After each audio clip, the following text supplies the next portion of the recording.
கிறிஸ்துவில் பிரியமானவர்களே, கர்த்தரும் இரட்சகருமாய் இயேசு கிறிஸ்துவின் ஈடு இனிய நாமத்தினாலே உங்கள் யாவருக்கும் என் அன்பின் வாழ்த்துக்கள் தெரிவித்துள்ளேன்.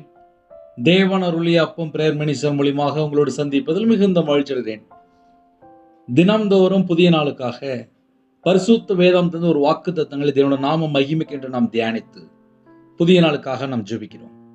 91 சங்கீதம் 14 வசனத்திலே, அவன் என்னிடத்தில் வாஞ்சையாயிருக்கிறபடியால் அவனை விடுவிப்பேன், என் நாமத்தை அவன் அறிந்திருக்கிறபடியால் அவனை உயர்ந்த அடைக்கலத்திலே வைப்பேன். ஹல்லேலூயா.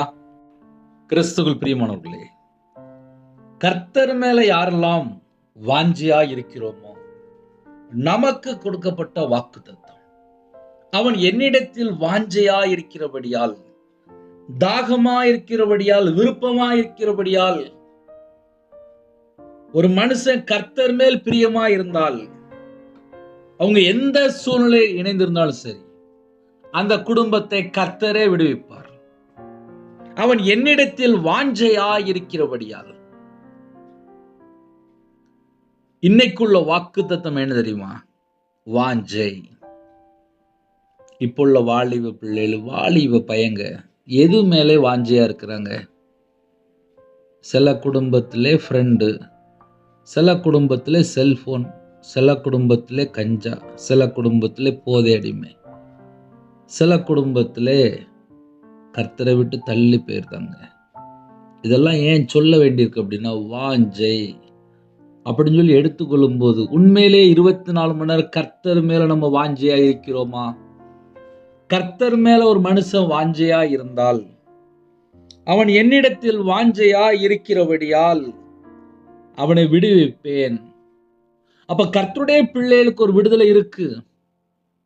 ஆனா 24 மணி நேரமும் நம்ம சிந்தனைக்குள்ளே தேவையில்லாத காரியங்கள் உள்ள வரக்கூடாது. கர்த்தர் மேலேயே வாஞ்சையா இருக்கணும். உலகத்துல நமக்கு நிறைய வேலை இருக்கு, குடும்பத்து காரியம் இருக்கு, இன்னும் மற்ற வெளியில வேலைக்கு போறோம், எல்லாமே இருக்கு. வாஞ்சை அப்படின்னாலே அது ஒரு ஸ்பெஷல். ஏனோக்கு தேவனோடு சஞ்சரித்து கொண்டு அப்படியே காணாம போயிட்டார். இந்த கடைசி காலத்துல கர்த்தருடைய வருகையில நம்ம போகணும், அவ்வளவுதான். இங்க 1000 கோடி சொத்து இருந்தாலும் அதை நம்ம பரலோகத்துக்கு கொண்டு போக முடியாது. ஐயா, ஒரு 10 கிலோ 20 கிலோ தங்கம் இருக்கு, அதை பரலோகத்துக்கு கொண்டு போக முடியாது. நம்முடைய வாஞ்சை எல்லாமே கர்த்தர் மேல இருக்குமானால், நம்ம எந்த சூழ்நிலையிலே, இந்த இரவு நேரத்திலே, இந்த அதிகாலை வேளையிலே, இந்த மத்தியால வேளையிலே, நீங்க எந்த சூழ்நிலையிலே இந்த செய்தி நீங்க கேட்டாலும் சரி, 24 மணி நேரத்துல எந்த நேரத்துல கேட்டாலும் சரி, எந்த நாட்டுக்குள்ள இருந்து கேட்டாலும் சரி, வாஞ்சை கர்த்தர் மேல இருந்தால் விடுவிப்பேன். அவன் என்னிடத்தில் வாஞ்சையா இருக்கிறபடியால் அவனை விடுவிப்பேன். அவனை விடுவிப்பேன். வாக்குத்தத்தம் கொடுத்துட்டாரு. நம்முடைய வாழ்க்கையில் இந்த வாக்குத்தத்தங்கள் நிறைவேறணும் அப்படின்னா நம்ம என்ன தெரியுமா யோசிக்கணும்? நம்முடைய சிந்தனை, நம்முடைய வாழ்க்கையில் நம்ம வேற எது பக்கமா திரும்பி இருக்கிறோமா, அதை நம்ம கொஞ்சம் செக் பண்ணி பார்க்கணும். ஏன்னா விடுவிப்பேன் அப்படின்னா நம்முடைய வாஞ்சை கர்த்தர் மேல வந்துட்டுனாலே போதும். நம்ம எப்படிப்பட்ட ஒரு பிரச்சனைக்குள்ள சிக்கி போயிருந்தாலும் சரி, நம்மளை விடுவிப்பார். ஹல்லேலூயா. என் நாமத்தை அவன் அறிந்திருக்கிறபடியால். என் நாமம் என்றாலே கர்த்தராகிய இயேசு கிறிஸ்து, தேவனுடைய வார்த்தை. தேவனுடைய வார்த்தையை யாரெல்லாம் இன்னைக்கு யாரெல்லாம் தியானிக்கிறீங்களோ, கையில பைபிள் எடுத்து வாசிக்கிறீங்களோ, என் நாமத்தை அவன் அறிந்திருக்கிறபடியால், இந்த வாக்குத்தத்தம் யாரெல்லாம் எந்த நாட்டுக்குள்ள எந்த சூழ்நிலை கேட்கிறீங்களோ, நம்ம எல்லாருக்கும் சேர்த்துதான். என் நாமத்தை அவன் அறிந்திருக்கிறபடியால் அவனை உயர்ந்த அடைக்கலத்தில் வைப்பேன். உயர்ந்த அடைக்கலம். அந்த உயர்ந்த அடைக்கலத்திலே நம்ம இருக்கணும் அப்படின்னா நம்முடைய வாஞ்சை கர்த்தரா இருக்கணும். நம்முடைய வாஞ்சை கர்த்தரா இருக்கும்போது நமக்கு ஒரு விடுதலை. கர்த்தருடைய நாமத்தை நாம் அறிந்திருக்கும் போது, தேவனுடைய வார்த்தை நம்ம இருதயத்துக்குள்ள இருக்கும்போது, தேவனுடைய வார்த்தையிலே நிலைத்திருக்கும் போது, கனி கொடுக்கிற பிள்ளைகளா இருக்கும்போது, தேவனுடைய வார்த்தைக்கு கீழ்ப்படிந்து வாழும்போது நமக்கு எப்பமெல்லாம் நேரம் இருக்கோ இரவும் பகலும் வேதத்தை தியானிக்கும் போது கண்டிப்பா நம்ம குடும்பம் உயர்ந்த ஸ்தலத்தில் வைத்து நம்மளை ஆசீர்வதிப்பார். என் நாமத்தை அவன் அறிந்திருக்கிறபடியால் அவனை உயர்ந்த அடைக்கலத்தில் வைப்பேன். நமக்கு வாக்குத்தத்தம் இருக்கு, இன்னைக்கே கூட பெற்றுக்கொள்ளலாம். நம்ம ஒண்ணு மட்டும்தான் செக் பண்ணி பார்க்கணும். வாஞ்சை யாரு மேல இருக்கு? அதை நம்ம சில காரியங்கள் சொன்னாதான் நம்ம மக்களுக்கு புரியும். 8 மணி ஆயிட்டு 9 மணி ஆயிட்டு அப்படின்னா கொஞ்சம் நாடகம் பார்க்கலாமே அப்படின்னு நினைப்பாங்க. பகலில் எல்லாரும் வீட்டை விட்டு வெளியில் போனதுக்கப்புறம் செல்ஃபோன் எடுத்து பல மணி நேரம் அதில் அப்படியே உட்காந்துருவாங்க. அப்போ அவங்களுடைய வாஞ்சையெல்லாம் எது மேலே இருக்குது? 24 மணி நேரத்தில் நமக்கு எப்போம்லாம் டைம் கிடைக்கும். உங்கள் வீட்டில் ஒரு 1000 ஸ்தோத்திர பலி புக்கு இருக்கா, எடுத்து சொல்லிட்டுருங்க. முழங்கால நின்று ஜெபம் பண்ணுங்க. எழுப்புதலுக்காக ஜெபம் பண்ணுங்க, தேர்தலுக்காக ஜெபம் பண்ணுங்க, குடும்பத்துக்காக ஜெபம் பண்ணுங்க, அழிந்து போகிற ஆத்துமாக்களுக்காக ஜெபம் பண்ணுங்க. நீங்க ஆவியில வளரணுமா?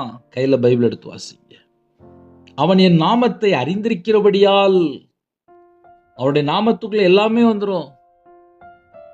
வாக்குத்தத்தை நம்ம யாரெல்லாம் இந்த செய்தி கேட்கிறோமோ நம்ம எல்லாருக்கும் தான். அவன் என் நாமத்தை அறிந்திருக்கிறபடியால் அவனை உயர்ந்த அடைக்கலத்தில் வைப்பேன். ஹல்லேலூயா. புதிய நாளுக்காக ஜெபிப்போமா? கண்களை மூடி நாம் ஜெபம் செய்வோம். மகா கிருபை இறக்கும் மகிமை நிறைந்த பரிசுத்தமுள்ள நல்ல பிதாவே, உம்மை நன்றியோடு துதிக்கிறோம், சொல்கிறோம். எங்களுடைய ஆவி, ஆத்துமா, சரீரம், சிந்தனை, நினைவு எல்லாம் உம்முடைய ஜீவனுக்கு அர்ப்பணிக்கிறோம். புதிய நாளை காண செய்த கிருபைக்காக 1000 மடங்கு உமக்கு நன்றி செலுத்துகிறோம். இந்த நாளிலும் யாரெல்லாம் கர்த்தருடைய வார்த்தையை கேட்டு இணைந்து ஜெபிக்கிறாங்களோ எல்லா குடும்பமும் இயேசு கிறிஸ்து ரத்தத்தினாலே, இயேசு கிறிஸ்து நாமத்தினாலே வேலை அடைபடட்டும்ப்பா. புது கிருபையால் நிரப்புங்கப்பா. புது எண்ணெயால் அபிஷேகம் பண்ணுங்கப்பா. உம்முடைய வல்லமையினால் நிரப்புங்கப்பா. உம்முடைய பிரசன்னத்தினால மூடுங்கப்பா. மகிமையின் ஆவியானவர் எங்க சிரசு மேல தங்கிருங்கப்பா. உம்முடைய ரத்தத்தினால எங்களை கழுவி சுத்திகரித்து எங்களை ஆசீர்வதிங்கப்பா. சிறுபிள்ளைகள் முதல் கொண்டு முதியோர் வரை எல்லாரையும் உம்முடைய ரத்த கொட்டைகளை வேலடைங்க. இரவும் போகணும் வேதத்தை தியானிக்க எங்களை அபிஷேகம் பண்ணுங்க. எங்களுடைய இருதய மனக்கண்கள் பிரகாசம் அடைய கத்த கிருபை செய்யுங்கப்பா. ஜெப அபிஷேகம் தாங்கப்பா. சத்துருக்கள் மேல அபிஷேகத்தால் நிரப்புங்கப்பா. பூமியின் மேல் அக்கினியை போட வந்தேன், அது இப்பொழுதே பற்றி எரிய வேண்டும் என்று விரும்புகிறேன் என்று வசந்தமேடி எங்களோட வாழ்க்கையில அக்கினி பற்றி பிடித்து அக்கினி அபிஷேகத்தால் நிரப்புங்க. யாரெல்லாம் இணைந்திருக்காங்களோ ஆவிக்குரிய 9 வரங்களினாலும் 9 கனிகளினாலும் உங்க பிள்ளைகளை நிரப்புங்க. கல்வாரி அன்பினால் நிரப்புங்க. கிருபையின் வரங்களால் நிரப்புங்க. ஞான வரங்களால் நிரப்புங்க. தீர்க்க தரிசன வரங்களால் நிரப்புங்க. ராஜா பரிசுத்தாவினால் நிரப்புங்க. நிரம்பி வெளியில பாத்திரமா மாறட்டும். யாரெல்லாம் தங்களை தாழ்த்துறாங்களோ எல்லா குடும்பமும் அபிஷேகத்தை பெற்றுக்கொள்ளட்டும். இயேசு கிறிஸ்துவின் ரத்தத்தினாலே, இயேசு கிறிஸ்துவின் நாமத்தினாலே எல்லா குடும்பமும் ஆசீர்வதிக்கப்படட்டும். ரட்சிப்பின் வசு தாங்க ராஜா. நீதியின் சால்வை தாங்கப்பா. துதியின் அபிஷேகம் நிரப்புங்கப்பா. ஒவ்வொரு குடும்பத்தையும் கர்த்தர் ஆசீர்வதிங்கப்பா. எந்தெந்த நாட்டுக்குள்ள இருக்காங்களோ அப்பா விசேஷமாக அவங்களுடைய கையின் கீழில் ஆசீர்வதிங்க. அவங்களுடைய அப்பத்தின் தண்ணீர் ஆசீர்வதிங்க. கிறிஸ்துக்குள் ஆவிக்குரிய உன்னதமான சகலவிதமான ஆசீர்வாதங்களினாலும் உங்க பிள்ளைகளை திருப்தியா நிரப்பி எல்லா குடும்பத்தையும் கர்த்தர் ஆசீர்வதிங்க. யாரெல்லாம் கர்த்தருக்காக காத்திருக்கிறாங்களோ புது பலனை அடைந்து கழுகுகளை போல செட்டைகளை விரித்து எழும்ப கர்த்தர் கிருபை தாங்கப்பா. காண்டாமிருத்தது பலனை தாங்கப்பா. மான் கால்களை தாங்கப்பா. பகலிலே மேக ஸ்தம்பத்தினாலும் இரவுல அக்னி ஸ்தம்பத்தினாலும் உங்க பிள்ளைகளை அப்பா நீங்க கூட இருந்து பாதுகாத்து கொள்ளுங்க. யாரெல்லாம் தாழ்த்துறோங்களோ எங்களோட அவைகளெல்லாம் கிறிஸ்துவ அவையமா மாறட்டும். எங்க உடம்புல ரத்தம் எல்லாம் இயேசு கிறிஸ்து ரத்தமா மாறட்டாச்சா. கலாத்தியர் 4:6 தேவன் தமது குமாருடைய ஆவியை உங்கள் இருதயங்களை அனுப்பினார் என்று பேசும்படி குமாருடைய ஆவியினால் நிரப்பி ஒவ்வொரு குடும்பத்தையும் ஆசீர்வதிங்கப்பா. கல்லான இருதயம் இருந்தா எடுத்து போட்டுருங்கப்பா. சதையான இருதயத்தை தாங்கப்பா. உங்களுடைய நல்ல ஆவியை தாங்கப்பா. ஒவ்வொரு குடும்பத்தையுமே தொட்டு சுகமாக்குங்கப்பா. எத்தனையோ தேசத்துக்குள் இணைந்திருக்காங்க, எல்லாரையும் உங்களுடைய ஜீவனுக்கு அர்ப்பணிக்கிறோம். இந்த நாளிலும் பரிபூர்ணமா ஆசிரியங்க. உங்க நாம மட்டுமே விடட்டும். உங்களுடைய கரத்துல தாழ்த்தி அர்ப்பணிக்கிறோம். துதி கன மகிமை எல்லாம் ஒருகே செலுத்திடும். இயேசு கிறிஸ்து பிதாவே, ஆமென். God bless you. ஜெபிக்க வேண்டும் விரும்பினால் 9363064181 என்ற நம்பர் உண்டால் உங்களுக்கு ஜெபிப்போம். God bless you. Thanks for watching. Please subscribe our channel. Click the like and share. Click the bell. God bless you.